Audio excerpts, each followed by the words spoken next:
All right, session number 2, week number 2. No footage of the actual training session today. As I said in the last video, it is exactly the same as it was last week.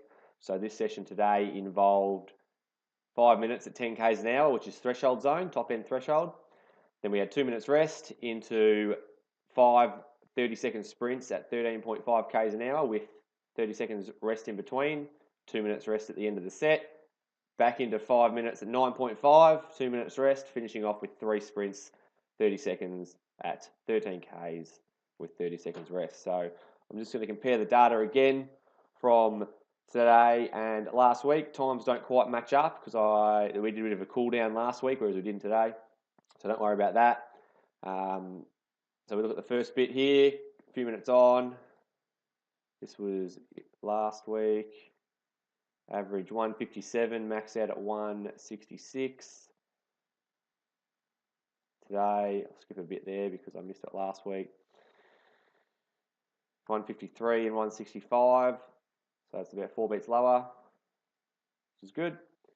We recovered down to 103 beats there, 100 beats there. So similar recovery, a bit better today. But where we're going to see some really big improvements are these sprints. So this is 30 seconds on, 30 seconds off. As you can see here, good peaks and troughs. You can definitely see there's some recovery coming here. Average heart rate 153, maxed at 172. Whereas last week, I think you'll find we struggled a bit more with that. And we are at 161 and 176. So quite a few beats difference there. So a lot fitter this week. Back into a rest here, 108, 109, similar recovery period for this one. Back into 5 minutes, averaged up to 157, maxed at 170. Last week, 156 and 175, so very similar there.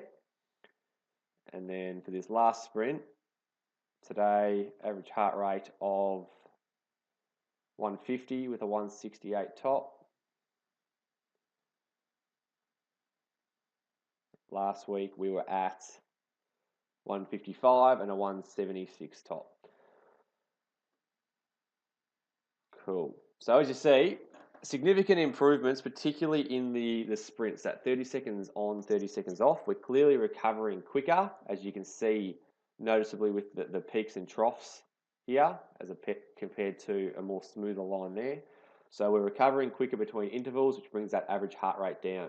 So some of the adaptations that make this happen is basically hypertrophy of the heart. So we're actually getting a bigger heart through training. When we get a bigger heart, it can fill up with more blood, and then the stroke volume, which is how much blood we eject per beat, that also increases, because if more of the heart can fill up with blood, we can then push more out per beat, which means that to circulate the same amount of blood, we can actually decrease our heart rate, which is going to improve our fitness and make us use more fat compared to carbohydrate, and we can our VO2 max increases because our max heart rate doesn't change per se, but because we've got a bigger heart, push more blood out. If your max heart rate's 200 beats per minute and you're ejecting 25 mils out when you're not fit, or if you can increase the size of your heart to be able to eject 40 mils at still 200 beats, that's a massive improvement, 25 mils compared to 40 mils. So that's one adaptation we're seeing. I'm sure Eliza's muscles are starting to extract more oxygen, and as I said, we'll see that through the VO2 max test we're going to do in 2 weeks and the 2K time trial. So process from here, we've got another session tomorrow or Saturday, then we've got a week, next week will be week 3, ramping it up by 10% or so, and then ramp up again for the 4th week, and then we do our retesting and we see the results. So positive signs so far, definitely seeing some improvements, and we hope to continue along those lines. See you soon.